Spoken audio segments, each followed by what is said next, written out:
युवा न्यूज पत्रकार धाराशिव. बोला, काय मागणी आहे तुमची? धाराशिवमध्ये जिल्हा परिषद धडक मोर्चा. जिल्हा परिषद धाराशिव समोर धरणे आंदोलन आयोजित करण्यात आलेलं आहे. या आंदोलनाच्या माध्यमातून आम्ही राज्य शासन आणि प्रशासन यांना सांगू इच्छितो, गट पुरवठा आणि असताना गेल्या 3 महिन्याचं केंद्र सरकारचं त्यांचं मानधन तिकीट आहे ते त्वरित दिलं पाहिजे.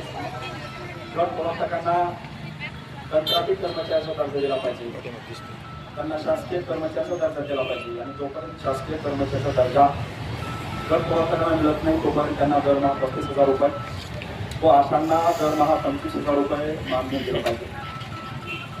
ग्रामीण भागामध्ये आशा आणि गट पुरवठा नियमित काम करतात, परंतु केंद्र सरकार आणि राज्य सरकारचं मानधन त्यांना 2 खात्यामध्ये मिळतं.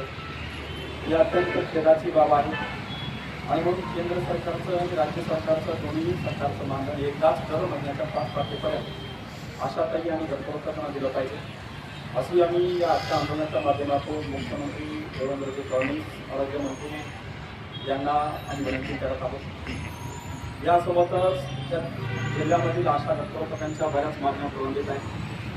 त्यामध्ये गट पुरवठाकांना आरोग्यवर्धिनीचं काम करायला भाग पाडलं जातं, परंतु त्यांना त्याचा मोबदला मिळत नाही. त्यांना दरमहा 1,500 रुपये मोबदला या आरोग्यवर्धिनी अंतर्गत काम केल्यानंतर करायला पाहिजे. हे आम्ही सरकार समोर मागणी मांडत आहोत. सध्या आपल्या राज्यामध्ये कुठं नाही, परंतु धाराशिव जिल्ह्यामध्ये एक नवीन प्रयोग जिल्हा प्रशासन करू पाहत आहे. तो म्हणजे येथे कलेक्टर 5 नावाचं ॲप जिल्हा परिषदेनं गट पुरवठाकांना त्यांच्या खाजगी मोबाईल फोनमध्ये इन्स्टॉल करून दिलेला आहे. शासकीय कामकाजासाठी शासकीय मोबाईल फोन देणं गरजेचं आहे, परंतु तसं न करता जिल्हा प्रशासन गट पुरवठाकडून ज्या त्यांना काही 5 दिवस एकशिलात थांबवून त्यांचं आशांनी काय कामकाज केलं त्याचा इतिवृत्तांत अहवाल तयार करतात. तर जे काही दररोज दौरा त्या करतात त्या प्रत्येक पाहुण्यांची नोंद या एज्युकेट फैलू नावाच्या ॲपवर करावी, तेव्हाच कुठंतरी त्यांचं पेमेंट निघेल अशी जाचकाठी या जिल्हा प्रशासनानं लावलेलं आहे. गट पुरवठा काही शासकीय कर्मचारी नाहीत, हे शासकीय कर्मचाऱ्यांसाठी करणं आवश्यक आहे. त्यामुळं आमची मागणी आहे की एज्युकेट फैलू नावाच्या ॲपमधून गट पुरवठाकांना वगळण्यात यावं, त्यांना त्याचं सक्ती करण्यात यावं, असंही आम्ही आजच्या आंदोलनाच्या माध्यमातून जिल्हा प्रशासनाला सांगू इच्छितो. गट पुरवठा आशा या इमारतीद्वारे काम करतात, त्यांना त्यांची सेवा आता गट आशांची 7 वर्ष शासनाने जाहीर धरलेले.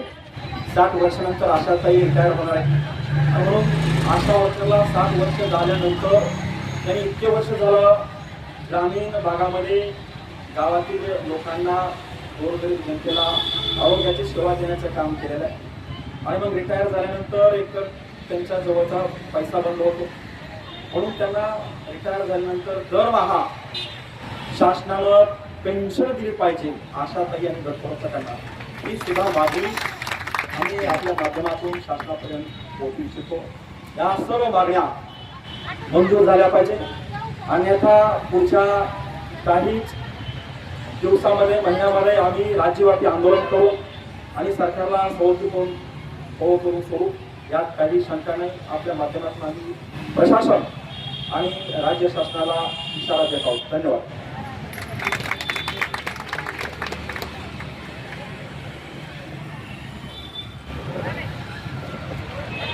तर आता सगळं बसून घ्या.